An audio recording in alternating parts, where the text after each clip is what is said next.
It is time now for your Premier League update. Happy holidays, everyone. So glad you're with us. Ahmed Fareed here with Tim Howard and Robbie Musk. So a massively important game for both of these clubs. Let's get right to the highlights of this one. Left foot just gets the crossbar and laid out, and then Martinez here with a handball shot, shared volleys it. Referee, VAR have a look at it. You can see here, sort of hits his chest and armpit, and then his arms are away from his body, but I think he gets away with it. Once it hits him in that rib cage chest area, he's showing the referee that's where it hit him. Whether he's lying or not, we don't know. But so certainly some injuries, excuses perhaps for Eddie Howe if they wanted to use them, but this is a team, must-see, that was top 5 last year. They're not in the top half right now. Diagnose their issues. Well, I think Eddie Howe, and I think, I've given so much credit to Eddie Howe. I'm such a big fan of Eddie Howe generally for what he's done at his football club, but I think he has to take some of this. This away malaise. I mean, it's crazy that the poor results we've got away from home. It's a team thing, but also it's a manager thing.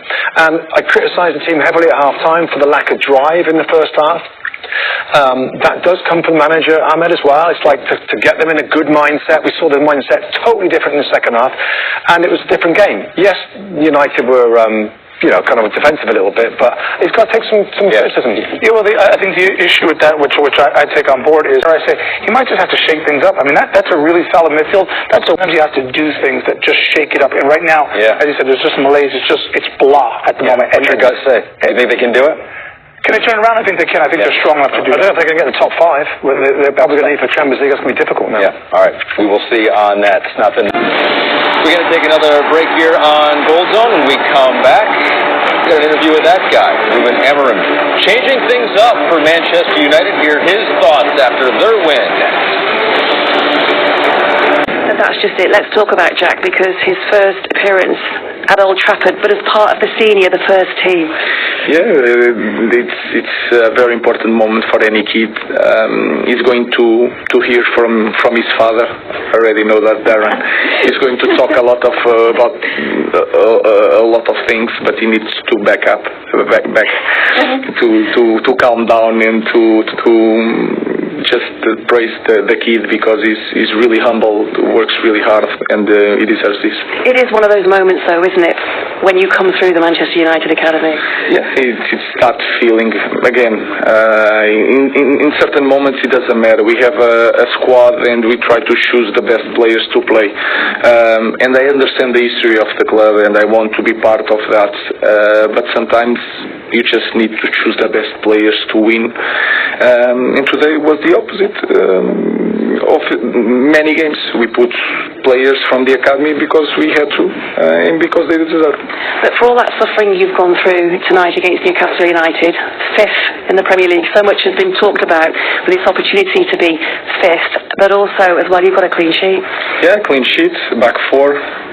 So I think I don't need a press conference. I think everything. Kobe Minu is injured, so I think all the subjects, and we can go home to enjoy the Boxing Day, I think.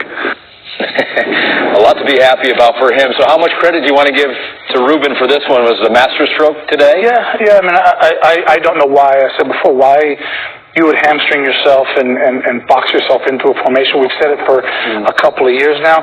They do need the flexibility. They have good players who can play in that system. So and good players want flexibility. And so I think it was a good thing today.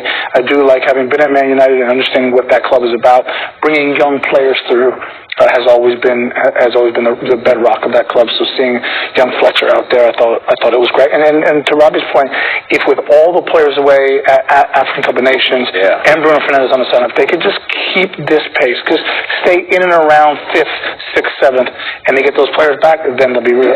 Is it almost a little bit of an opportunity? Of course, you don't want those players away. You don't want the injuries, but does it give you a chance to see what you have? Yeah, and trusting the young players to come in there. I mean, we looked at each other with 10 minutes to go, and the 2 best defenders, Luke Shaw and Lisandro Martinez, getting hooked out of the game. It's like, wow, you're up against it, and he trusts his young players. So it's really good for him. They're in a spot in the league now which they want to be at.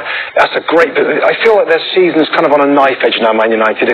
If they can get up to this area in the league, they can stay in and around that over the next few weeks when players are away and injured, then they could have a really fun last almost half of the season to get where they want to be, which is top 5. It'd be amazing if Manchester United can make the Champions League this season. And by the way, I was critical of them sitting back and defending. But the other side of that coin is, if they always losing leads because they're going beyond the ball, this might actually be a way for him to go. We're going to start in the back 3. We're going to get a lead. And by the way, we know how to play in the back 4. So for the last 20 minutes, we're going to a back 4. It just gives them options to win. And it shows that he is flexible for the first time in his tenure at